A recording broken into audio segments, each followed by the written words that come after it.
यदि आप सपना देख रहे हैं कि आपका बच्चा डॉक्टर बनेगा, इंजीनियर बनेगा, तो भूल जाइएगा, यदि इस बोर्ड के एग्जाम में उसके फेल होने की संभावना बढ़ जाती है। पढ़ाई से कनेक्शन धीरे धीरे दूर होने लगे उसकी, आपका जो बच्चा है वो कुएं का मेढक बन के रह जाए और आप बहुत ही मेहनत से 12-12 घंटे, 16-16, 18-18 घंटे जॉब करते हैं और बच्चे की हर एक नीड्स को पूरा करते हैं। Hello, good evening one and all. तो आज की वीडियो में हम बात करने वाले हैं कि पढ़ाई में मिलावट। तो आप सोच रहे होंगे थंबनेल देखकर कि पढ़ाई में मिलावट कब से होने लगी, तो आज इसी के बारे में हम बात करेंगे। लेकिन इसके पहले एक छोटा सा डिस्क्लेमर है, ये वीडियो किसी भी व्यक्तिगत स्कूल या व्यक्तिगत किसी टीचर के लिए नहीं बनाई जा रही है, ये केवल एक जागरूकता फैलाने के लिए बनाई जा रही है।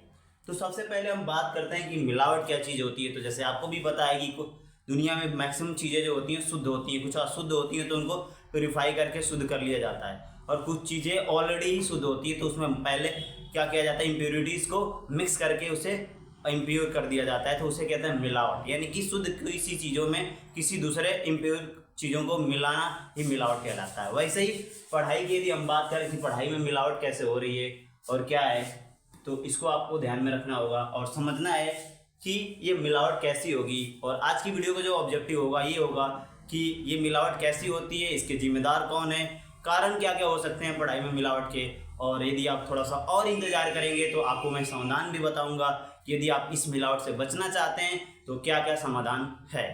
तो चलिए बिना देर किए वीडियो को स्टार्ट करते हैं और सबसे पहले हम समझते हैं कि कारण क्या क्या हैं। तो सबसे पहला जो कारण है ये है ट्यूशन। जैसे कि आपको भी पता है कि आप लोग यदि पेरेंट्स देख रहे हैं तो आपके समय में किसी भी प्रकार का कोई ट्यूशन नहीं था, कोई कोचिंग का कोई खुमार किसी के पास नहीं था कि नहीं हमें कोचिंग जाना है, मेरा लड़का कोचिंग जाता है तो यहाँ ट्यूशन पढ़ता है, तो मैथ्स की ट्यूशन अलग जाता है, केमिस्ट्री की ट्यूशन अलग जाता है, फिजिक्स की ट्यूशन अलग जाता है। ऐसा कुछ नहीं था और टीचर बड़े ही ऑनेस्टली से बहुत ही रिस्पॉन्सिबल होकर के बच्चों को पढ़ाते थे और बहुत अच्छे अच्छे उनके स्टूडेंट हुआ करते थे। बट एक आया खुमार ट्यूशन का, और ये जब से ट्यूशन आया है तब से ही पढ़ाई में मिलावट की शुरुआत हो गई है। तो हम बात करते हैं कि ट्यूशन में, पढ़ाई में जो ट्यूशन है इसमें कैसे मिलावट होती है। देखिए, ट्यूशन जो होता है वो जो स्कूल से गृह कार्य मिलता है या बहुत सारे बच्चों का स्टैंडर्ड अलग अलग होता है तो उसके हेल्प के लिए होता है। बट इसमें इसका जो यूज है वो यूज ना होकर के दूसरे तरीके से इसका मिसयूज होने लगा है। और क्या है इसमें सबसे बड़ा कारण, तो सबसे बड़ा कारण है कि उसी स्कूल में ट्यूशन लगवाना जिसमें बच्चा पढ़ रहा है, ये सबसे बड़ा इसका कारण है। पहला बात कि जब से ट्यूशन आ गया तब से पढ़ाई में मिलावट स्टार्ट होगी।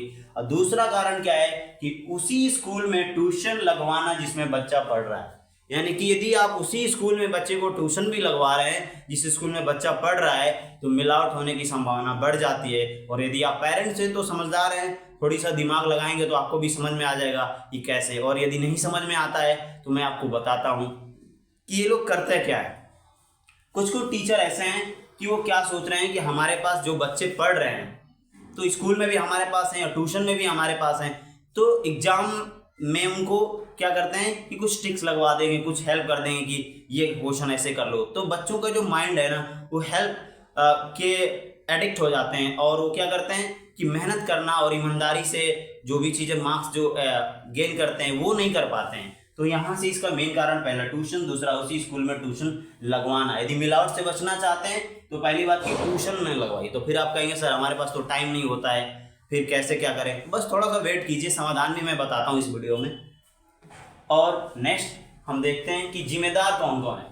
यदि ये जो मिलावट हो रही है पढ़ाई में इसके जिम्मेदार कौन कौन है, तो पहला जिम्मेदार जो है वो माता पिता है। माता पिता कैसे जिम्मेदार हैं भाई, तो आपका पैसा है, आपका बच्चा है और आपके बच्चे की कैरियर है, आपका पूरा बुढ़ापा, पूरी ज़िंदगी है और आप बहुत ही मेहनत से 12-12 घंटे, 16-16, 18-18 घंटे जॉब करते हैं और बच्चे की हर एक नीड्स को पूरा करते हैं। और इन प्राइवेट स्कूलों में इतनी महंगी महंगी फीस देते हैं और फीस देने के बाद भी आपको यदि शुद्ध पढ़ाई नहीं मिले तो इसके जिम्मेदार कहीं ना कहीं आप भी हैं। वो कैसे है, तो आप जब सब कुछ के कंट्रोलर आप हैं तो इस चीज़ को आप बहुत अच्छे से कंट्रोल कर सकते हैं। आप इस सब चीज़ों का डिसीजन अच्छे से लें कि किस स्कूल में इस प्रकार के टीचर नहीं हैं और कौन सा टीचर ऐसा करता है तो उससे बचें, उसके पास ट्यूशन ना लगवाएं। तो इस चीज़ से आपको बचना चाहिए। इसलिए सबसे पहले जिम्मेदार आप हैं। क्यों? क्योंकि ये डिसीजन आपका ही होता है कि ये कहाँ पढ़ेगा बच्चा।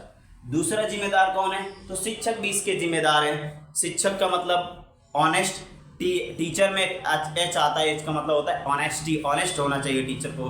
लेकिन कुछ टीचर चंद पैसों के लिए क्या करते हैं कि बच्चों के कैरियर से खेलना स्टार्ट कर देते हैं। अब वहीं से इस टीचर के रूप में टीचर भी पैदा होने लगे हैं जिनसे आपको बचना चाहिए। तो दूसरे जिम्मेदार व्यक्ति कौन है? शिक्षक।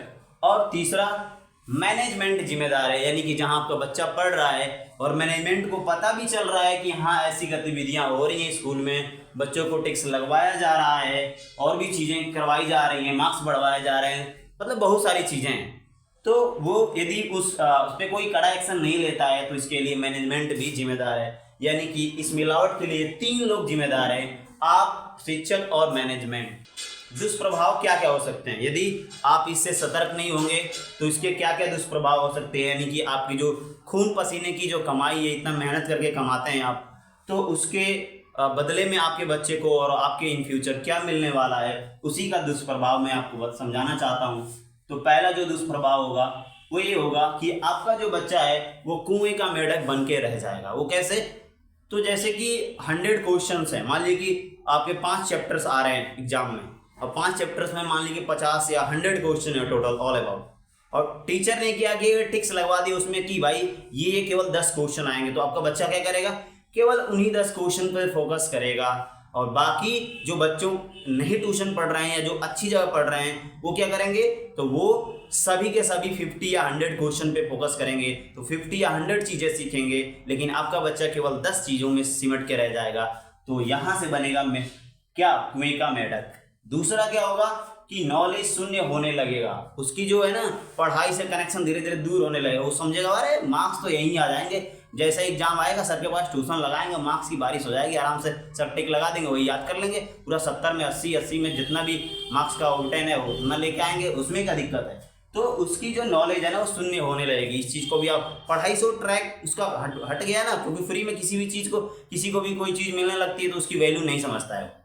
ठीक, तो ये दूसरा दुष्प्रभाव है। और तीसरा क्या होगा कि बोर्ड एग्जाम में फेल होने की संभावना बढ़ जाएगी। सही, सीधी सी बात है भाई कि जब वो कुएं का मेंढक बन जाएगा, लिमिटेड टिक का एडिक्ट हो जाएगा जब वो बच्चा, कि भाई उसे टिक लगेगा तभी वो करेगा, तो वो बार बार ढूंढेगा कि कोई टीचर हमें टिक लगा के दे। ठीक, और नॉलेज भी इधर शून्य होने लगेगी इसी एडिक्शन के वजह से। तो तीसरा उसका बुरा प्रभाव ये होने वाला है कि बोर्ड के एग्जाम में उसके फेल होने की संभावना बढ़ जाती है। और जब फेल होने की संभावना बढ़ जाती है तो आपको भी पता है कि यदि वो कैसे कैसे पास भी हो गया तो इन फ्यूचर क्या होगा। तो ये प्रभाव नंबर अगला क्या है, इसको आप समझिए। तो कॉम्पिटिटिव एग्जाम देने के लायक नहीं रह जाएगा।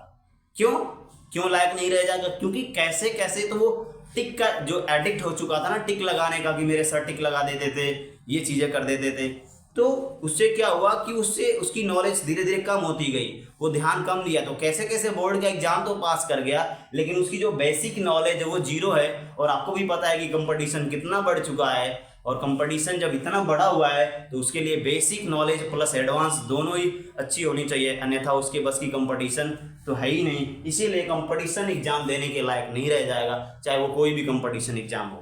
ठीक, तो यदि आप सपना देख रहे हैं कि आपका बच्चा डॉक्टर बनेगा, इंजीनियर बनेगा, तो भूल जाइएगा यदि इस मिलावट का शिकार हो रहा है तो आपका बच्चा।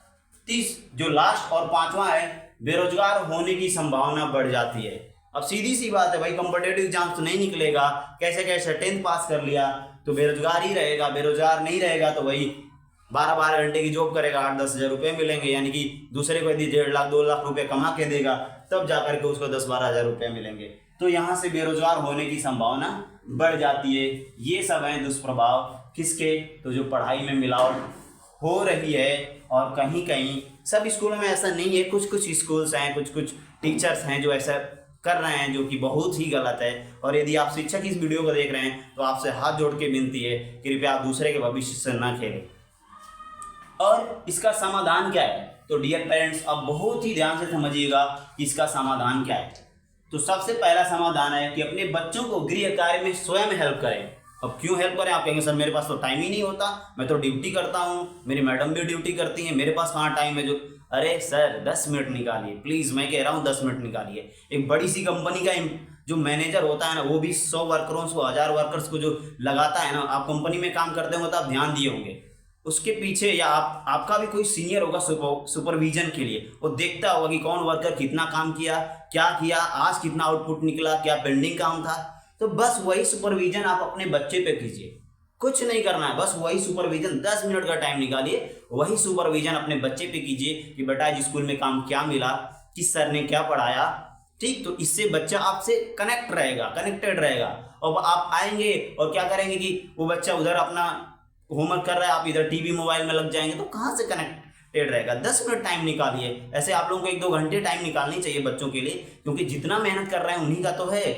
तो इससे कनेक्टेड रहेंगे तो बच्चा आपसे खुल के बताएगा जो भी चीजें हैं, तो मिलावट को अच्छे तरीके से आप पकड़ पाएंगे। तो पहला इसका समाधान ये है कि अपने बच्चे को गृह कार्य में स्वयं मदद करें। यदि फिर भी आपको लगता है कि नहीं आपकी पढ़ाई जो अलग है, तो उसके लिए भी अगला समाधान मैं आपको बताता हूँ। जो दूसरा समाधान है, जिस स्कूल में बच्चे पढ़ते हैं उस स्कूल के अध्यापक से ट्यूशन न लगाएं। ये दूसरा समाधान है। अब इसमें देखिए इसका प्रॉफिट आपको क्या होगा। यदि उस टीचर से, यदि जिस स्कूल में बच्चा पढ़ रहा है, ट्यूशन नहीं लगाएंगे तो होगा क्या। तो इससे ये होगा कि आपको टिक वाली जो बीमारी अभी चली है उससे बचेंगे, जिससे बच्चा मेहनत करेगा। और जिसके जैसे कि ए स्कूल का कोई टीचर, ए स्कूल में पढ़ रहा है आपका बच्चा और बी स्कूल के टीचर से आपने ट्यूशन लगवाया, तो बी स्कूल का जो टीचर है ना वो बहुत मेहनत करेगा कि अरे ये दूसरे स्कूल का बच्चा है, अब मैं ढंग से नहीं पढ़ाऊंगा तो फेल हो जाएगा, तो ट्यूशन ही हटवा लेंगे, ठीक। और ए स्कूल का टीचर इसलिए मेहनत करेगा कि बी स्कूल वाले टीचर के पास जा रहा है मेरे स्कूल का बच्चा, तो यदि वहां जा रहा है मैं कुछ गलत पढ़ाऊंगा, कुछ ऐसे पढ़ाऊंगा तो वो पकड़ लेगा, तो एक्सपोज हो जाएगा, तो अगले बार क्या होगा, ये पेरेंट्स वो बच्चों को हटा लेंगे। तो इससे मैनेजमेंट भी टाइट रहेगा और वो टीचर भी टाइट रहेंगे। तो यदि ए में पढ़ता है तो बी में पढ़ाइए, बी में पढ़ता है सी में। आप कह रहे हैं सर आप भी तो टीचर है, ट्यूशन पढ़ाते हैं, मैं ये नहीं कह रहा हूँ मेरे पास पढ़ाइए। यदि ए स्कूल का बच्चा है तो ट्यूशन बी में पढ़ाइए, बी स्कूल का है तो सी में पढ़ाइए, सी स्कूल का है तो डी में पढ़ाइए, लेकिन सेम स्कूल में ट्यूशन ना बाबा ना। चलिए अब नेक्स्ट देखते हैं कि क्या है। नियमित रूप से बच्चे की फीडबैक लेते रहें। बच्चों की फीडबैक वही मैंने बताया कि भाई स्कूल में क्या चल रहा है, भाई कौन सी मैडम ने कैसे पढ़ाया, तो इससे बच्चे घुलेंगे मिलेंगे तो अच्छा इंटरकनेक्शन बना रहेगा। तो कोई भी चीज होगी तो आपसे छुपाएंगे नहीं, अच्छा बता पाएंगे। तो अच्छे से फीडबैक लेते रहेगी कौन सा, चाहे वो ट्यूशन ही क्यों नहीं पढ़ रहा हो, ट्यूशन में भी फीडबैक लेंगे तो टीचर भी टाइट रहेगा, स्कूल वाले भी टाइट रहेंगे, ट्यूशन टीचर सब टाइट रहेंगे। तो मिलावट से आप बिल्कुल बच जाएंगे, नहीं तो मिलावट के शिकार आप भी हो जाएंगे। और समय तक मेरी वीडियो को देखने के लिए आप सभी का बहुत बहुत धन्यवाद। मिलते हैं नेक्स्ट वीडियो में, तब तक के लिए जय हिंद।